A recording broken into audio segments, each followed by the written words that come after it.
Hey everyone, तो स्वागत है आप सभी का आज के इस नए वीडियो में। तो आज के वीडियो में हम बात करने वाले हैं बेसिक फिजिकल केमिस्ट्री।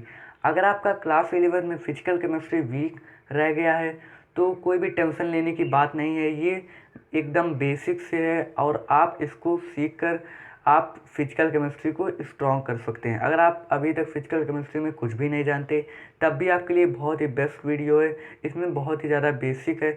ऐसा नहीं है कि यहाँ पर अगर आपको सॉल्यूशन लिखा हुआ दिख रहा है तो ये सॉल्यूशन चैप्टर है, ऐसा बिल्कुल नहीं है।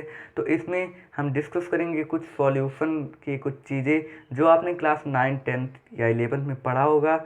अगर आपका हो सकता है थोड़ा वीक रह गया हो तो उसी को रिवाइज करेंगे और एक पॉइंट मॉलिक्यूलर मास निकालेंगे जो कि बहुत से स्टूडेंट्स नहीं निकाल पाते, जिसके कारण उनके बहुत सारे क्वेश्चन गलत हो जाते हैं। तो उसकी भी एक ट्रिक देखेंगे मॉलिक्यूलर मास को निकालने की, और उसके बाद देखेंगे हम कंसंट्रेशन टर्म। और एकदम लास्ट में मैं एक 2-3 टिप्स देना चाहूँगा फिजिकल केमिस्ट्री के लिए कि आप फिजिकल केमिस्ट्री को किस तरह से स्ट्रॉन्ग कर सकते हैं। तो आई होप कि ये वीडियो आपको पसंद आया होगा। अगर आपको पसंद आएगा तो आप ज़रूर कमेंट में बताना, ठीक। तो आप वीडियो को लास्ट तक ज़रूर देखना। आई होप कि आपको ये वाला कंटेंट अच्छा लगा होगा, क्योंकि इस कंटेंट में मैंने बहुत इम्प्रूवमेंट किया है। पहली बात कैमरे की और दूसरी बात वॉइस की। आप पिछली वीडियो से कंपेयर कर सकते हैं अगर आप मतलब बीते हुए समय में आपने अगर सब्सक्राइब किया होगा। तो चलिए शुरू करते हैं बिना समय गंवाए।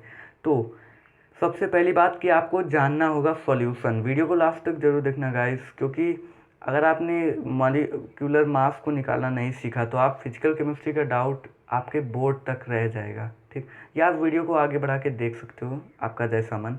तो सॉल्यूशन क्या होता है? जब सॉल्यूट और सॉल्वेंट एक दूसरे से मिलते हैं तब हमारा क्या बनता है? सॉल्यूशन। और जो सॉल्यूट होता है वो बहुत ही कम अमाउंट में होता है और जो सॉल्वेंट होता है वो हमारा लार्ज अमाउंट में होता है। तो इसको हम कैसे जान सकते हैं? जैसे सॉल्वेंट की जगह पे हम पानी रख सकते हैं, क्या? वाटर। और सॉल्यूट की जगह आप क्या रख सकते हैं? क्या? चीनी रख सकते हैं, नमक। मान लो हम चीनी रखते हैं, शुगर, ठीक। तो शुगर प्लस वाटर को जब हम मिक्स करेंगे तो एक क्या बनेगा? सॉल्यूशन। जिसमें से जो लार्ज अमाउंट में होगा उसको सॉल्वेंट कहते हैं। जैसे कि वाटर ज़्यादा अमाउंट में होगा तो उसको क्या कहेंगे हम? सॉल्वेंट। और जो कम अमाउंट में होगा उसको क्या कहेंगे? सॉल्यूट कहेंगे, ठीक। तो नीचे एग्जाम्पल दिया हुआ है। एग्जाम्पल के लिए शुगर प्लस वाटर क्या बनेगा? सॉल्यूशन। शुगर हमारा क्या है? सॉलिड है। वाटर हमारा क्या है? लिक्विड है। तो क्या बनेगा? लिक्विड, ठीक। और शुगर इसमें सॉल्यूट है और वाटर क्या है? सॉल्वेंट। अब हम देख लेते हैं कुछ इम्पोर्टेंट बात जो आपको जानना ज़रूरी है। उसके बाद कुछ फैक्टर्स देखेंगे सॉल्यूशन के, फिर कंसंट्रेशन टर्म, फिर मॉलिक्यूलर मास कैसे निकालते हैं कंपाउंड्स के। तो गाइस, जो सॉल्यूशन होता है हमारा वो होमोजीनियस मिक्सचर होता है। होमोजीनियस मिक्सचर का मतलब ये होता है कि ऐसा मिक्सचर जो मिक्स होने के बाद दिखाई ना दे। जैसे कि अगर आपने पानी में चीनी मिक्स कर दिया या पानी में आपने नमक मिक्स कर दिया तो आपको दिखाई नहीं देगा कि उसमें नमक मिक्स है। अभी आप पानी की जगह पानी में गेहूं डाल दो या चावल डाल दो तो वो आपको पानी में दिखाई देगा कि इसमें क्या चीज़ मिक्स है, लेकिन ये नहीं दिखाई देगा। तो जो ना दिखाई दे वो क्या होता है? हमारा होमोजीनियस मिक्सचर। जो ना दिखाई दे और जो दिखाई दे वो क्या होता है? हेट्रोजीनियस मिक्सचर, ठीक। तो ये जो हमारा ऊपर का एग्जांपल है वो क्या? हमारा होमोजीनियस मिक्सचर है, ठीक। अब देखो, जब दो या दो से ज़्यादा सब्सटेंस मिलते हैं एक दूसरे से, मतलब एक साथ, तब वो अपनी आइडेंटिटी को लूज कर देते हैं और उनको सेपरेट नहीं किया जा सकता है प्योर फॉर्म में अगर हम उन पे सिंपल मेथड अप्लाई करते हैं। इसका साफ मतलब ये है कि अगर आप पानी में वो क्या मिलाएंगे? शुगर मिलाएंगे या आप नमक मिला देते हैं तो आप उसको निकाल नहीं सकते। इसलिए उसको प्योर फॉर्म में, जैसे पानी में आपका एग्जांपल लेकर दिखाता हूँ। ये क्या है? कंटेनर है। कंटेनर में आपने क्या डाल दिया? शुगर डाल दिया, ठीक। जब आपने कंटेनर में पानी और उसमें शुगर डाल दिया तो आप उसमें से फिर शुगर नहीं निकाल सकते सिंपल मेथड के द्वारा। उसके लिए और कई सारे प्रोसेस है, तो हमें यहाँ पर प्रोसेस की बात नहीं करनी है, हमें यहाँ पर बेसिक पढ़ना है। तो आगे चलते हैं उसी के साथ। तो उसी के साथ हम देखते हैं सॉल्यूशन के कुछ फैक्टर्स। जैसे कि अगर हम गैस और गैस मिलाते हैं तो क्या बनेगा? हमारा एयर बनेगा। गैस और लिक्विड मिलता है तो क्या बनेगा, मिस्ट बनेगा, मतलब कि वाटर वेपर। जब गैस और लिक्विड बनते हैं तो वाटर वेपर बनता है। और जब लिक्विड और लिक्विड मिलता है तब बनता है मिसिबल लिक्विड, जैसे कि एल्कोहल इन वाटर, वाटर में क्या, एल्कोहल। उसके बाद सॉलिड और सॉलिड जब मिलता है तब वो होमोजीनियस मिक्सचर बनाता है, जैसे कि दो या दो से ज़्यादा मेटल जब मिलते हैं, जब दो या दो से ज़्यादा मेटल मिलते हैं तो उनको क्या बोलते हैं, एलॉय बोलते हैं, जैसे कि कॉपर में जिंक। उसके बाद हमारा लास्ट सॉलिड प्लस गैस, तो वो क्या हो गया, sublimation of solid into gas. ठीक, सॉलिड का गैस में सब्लिमेशन होना। ठीक, तो आई होप कि यहाँ तक आपको समझ में आएगा। उसके बाद हम देख लेते हैं कंसंट्रेशन टर्म। कंसंट्रेशन टर्म बहुत ही ज़्यादा इंपॉर्टेंट है, तो आप इतने कम टाइम में कंसंट्रेशन टर्म की वीडियो हो सकता है आपको ना मिले। ठीक, तो मैं बहुत ही कम टाइम में जितना हो सकेगा अच्छे से समझाने की कोशिश करूँगा। तो पहला क्या है, वेट बाय वेट परसेंटेज। तो ठीक, तो इसका फॉर्मूला होता है मास of solute by mass of solvent into 100। जैसे कि एग्जांपल के लिए हम लेते हैं 5 ग्राम नमक मिलाया गया 100 ग्राम सॉल्यूशन में, 5 ग्राम नमक मिलाया गया किसमें, 100 ग्राम सॉल्यूशन में। ठीक, यहाँ पे सॉल्वेंट होना चाहिए, सॉल्वेंट में। जैसे कि 5 ग्राम नमक मिलाया गया 100 ग्राम किसमें, वाटर में। ठीक, तो 5/100 इंटू 100 तो कितना हो गया, 5%। तो वेट बाई वेट परसेंट कितना आया, 5% आया। ठीक, तो इसी फॉर्मूले पर अप्लाई किया गया है। आपको सॉल्यूट सॉल्वेंट का कॉन्सेप्ट क्लियर होना चाहिए। सॉल्यूट और सॉल्वेंट जब एक दूसरे से मिलते हैं तो सॉल्यूशन बनता है, लेकिन यहाँ पे गलती थोड़ा सा हो गया, यहाँ पे सॉल्वेंट होना चाहिए था। उसके बाद हम देख लेते हैं वॉल्यूम बाय वॉल्यूम परसेंटेज। तो वॉल्यूम बाय वॉल्यूम परसेंटेज क्या होता है, वॉल्यूम बाय वॉल्यूम परसेंटेज का फॉर्मूला होता है volume of solute by volume of solution into 100। ठीक, तो इसका एग्जांपल क्या होगा, 7 ml HCl is present in 100 ml solution. इसमें 7 ml HCl जो है प्रेजेंट है 100 ml सॉल्यूशन में। तो जो सबसे कम रहता है उसको क्या कहते हैं, हम सॉल्यूट कहते हैं, जैसे 7 ml। और जो इसमें सॉल्यूशन तो दिया है 100 ml। ठीक, तो सॉल्यूशन की जगह पे सॉल्यूशन का वैल्यू पुट करो 100 ml, और सॉल्यूट की जगह पे सॉल्यूट का वैल्यू पुट करो। उसके बाद उसको 100 से मल्टीप्लाई करो, 7% आएगा वॉल्यूम बाय वॉल्यूम परसेंटेज। ठीक, तो ये हो गया वॉल्यूम बाय वॉल्यूम परसेंटेज। इसके पहले हमने देखा वेट बाय वेट परसेंटेज, और अब हम देखते हैं वेट बाय वॉल्यूम परसेंटेज। ठीक, ये भी बहुत ही इंपॉर्टेंट है। तो ये हमारा क्या है, अब देखेंगे इसको। तो वेट बाय वॉल्यूम परसेंटेज जो वो क्या है, मास of solute by volume of solution. ठीक, इसका फॉर्मूला ये होता है कि जो सॉल्यूट होगा मतलब कि उसका मास किस में आता है, वेट में, और वॉल्यूम किस में आता है, वॉल्यूम इसमें वॉल्यूम में ही आता है, इनटू 100। जैसे कि 3 ग्राम शुगर प्रेजेंट है 100 ml सॉल्यूशन में। ठीक, 100 ml सॉल्यूशन है, उसमें 3 ग्राम शुगर प्रेजेंट है। तो सॉल्यूशन का सॉल्यूशन की जगह पे 100 लिखो, और 3 ग्राम क्या है, शुगर है। तो जो कम अमाउंट में रहता है वो क्या होता है, सॉल्यूट होता है। ठीक, वो यहाँ पे ये होता है। ठीक, अगर यहाँ पर सॉल्वेंट लिखा होता है तो सॉल्वेंट की जगह पे पुट किया जाता है, वैसे सॉल्यूशन दिया है तो सॉल्यूशन की जगह पे। तो ये कितना आएगा, 3% वेट बाय वॉल्यूम परसेंटेज। ठीक, उसके बाद हमारा आता है मोल फ्रैक्शन। मोल फ्रैक्शन क्या होता है, मोल, जैसे कि यहाँ पे नंबर ऑफ मोल्स दिए हुए हैं A B, तो A में कितना दिया हुआ है 1, और B में कितना दिया हुआ है 3। ठीक, तो अगर हमें देखो 2 नंबर ऑफ मोल्स दिए हुए हैं। ठीक, अगर हमें नंबर ऑफ मोल्स निकालना है A का, किसका, A का, तो number of moles of A अगर निकालना है तो number of moles of A by number of mole of A plus number of mole of B। ठीक, देखो अगर आपको जैसे 2 मोल्स दिए हुए हैं, एक A का और एक B का। ठीक, अगर आपको A से पूछा जाता है तो आप A वाला ये वाला फॉर्मूला लगा देंगे, A वाले और B वाले को जोड़ देंगे। जैसे A में 1 दिया है यहाँ पे, और B में यहाँ पे 3, यहाँ पे 3, और number of moles of A कितना है, 1 है, तो कितना है 1/4। तो जो number of moles of A आ रहा है वो कितना आ रहा है, 1/4 आ रहा है। ठीक, उसी के जगह पे अगर आपसे पूछा जाए कि number of moles of B कितना होगा, B का नंबर ऑफ मोल्स, तो number of moles of B by number of moles of A plus number of moles of B।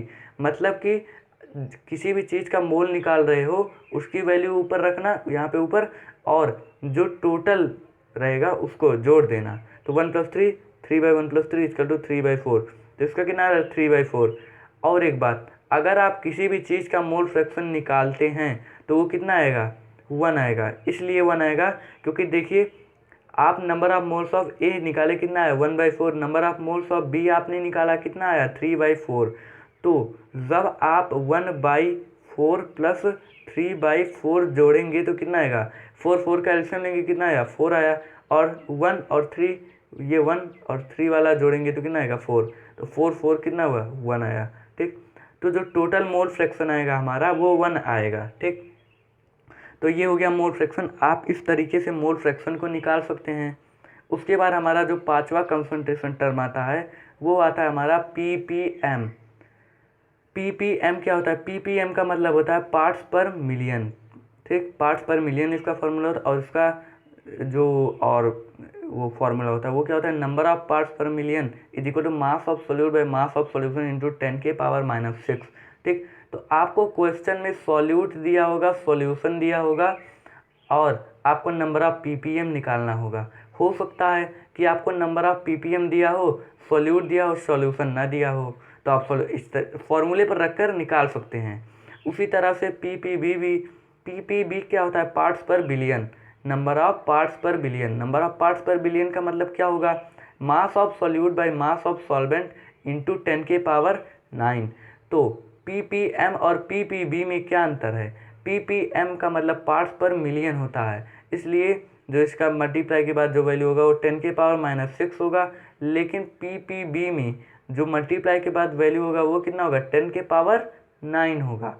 Okay, और यहाँ पे मास ऑफ सॉल्यूट है, यहाँ पे भी मास ऑफ सॉल्यूट है, और बट या इसमें ppm पार्ट्स पर मिलियन में मास ऑफ सॉल्यूशन है, लेकिन पार्ट्स पर बिलियन में क्या है, मास ऑफ सॉल्वेंट है। ठीक, तो पार्ट्स पर बिलियन में क्या है, मास ऑफ सॉल्वेंट, तो ये भी फ़र्क है, ppm में सॉल्यूशन है, ppb में सॉल्वेंट है। ठीक, और ppm में 10⁻⁶ और ppm में 10⁹। उसके बाद हम देखते हैं मोलैरिटी का कॉन्सेप्ट कि मोलैरिटी क्या होता है। तो देखो, number of moles of solute which are present in 1 litre solution.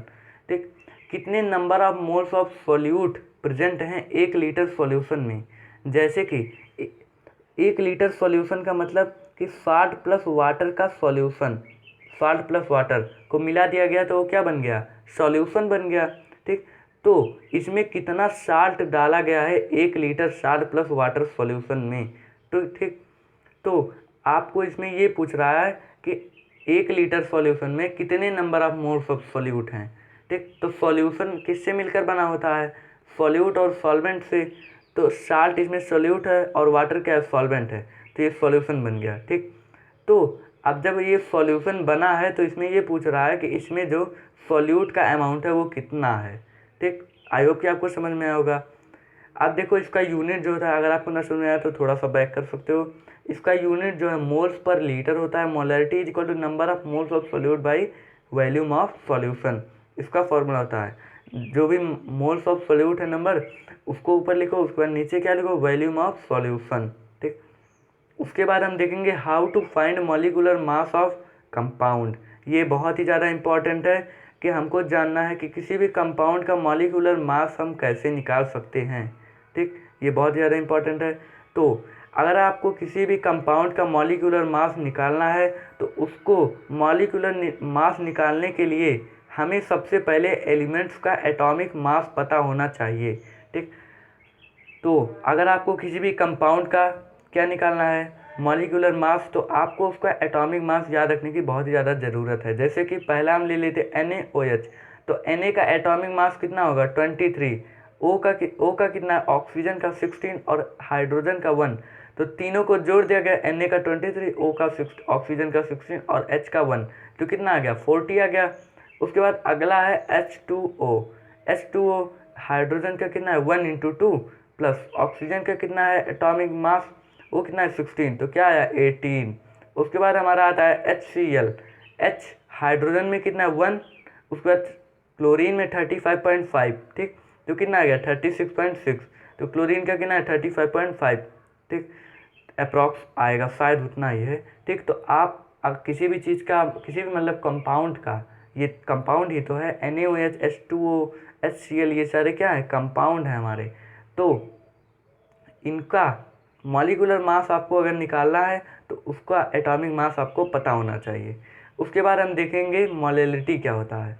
Molality भी एक लास्ट कंसंट्रेशन टर्म है, ठीक।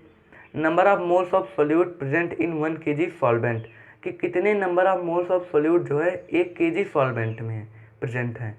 आपने मोलैरिटी में देखो, मोलैरिटी और मोलैलिटी दो अलग अलग चीज़ें हैं। इसके पहले जो आपने पढ़ा वो क्या था, मोलैरिटी था, और ये क्या है, मोलैलिटी है। तो जो मोलैरिटी था उसमें जो था number of moles of solute present थे 1 लीटर सॉल्यूशन में, लेकिन मोलैलिटी में 1 kg में होगा, ठीक। इसमें kg होगा। उसी तरह से जो मोलैरिटी होता है उसको कैपिटल M से डिनोट करते हैं, लेकिन मोलैलिटी को स्मॉल m से डिनोट करते हैं। यहाँ पे आपको दिख रहा होगा।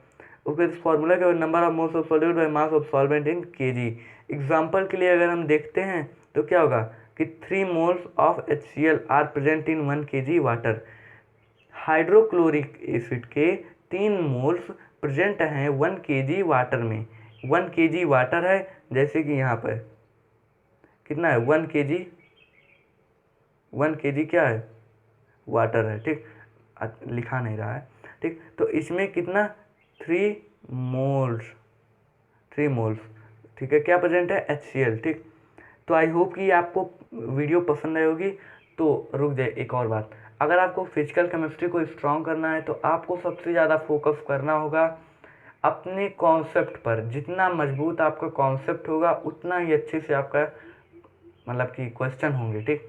और जो हमारे एनसीईआरटी की बैक एक्सरसाइज की जो क्वेश्चन है वो बहुत ही अच्छे हैं, और जो भी साइड बुक है उनसे अच्छे हैं NCERT book. NCERT book is the best book for chemistry, for board level, also competition level, but it is important for board level, ठीक। तो इसी के साथ चलते हैं, मिलेंगे अगले वीडियो में। Thank you.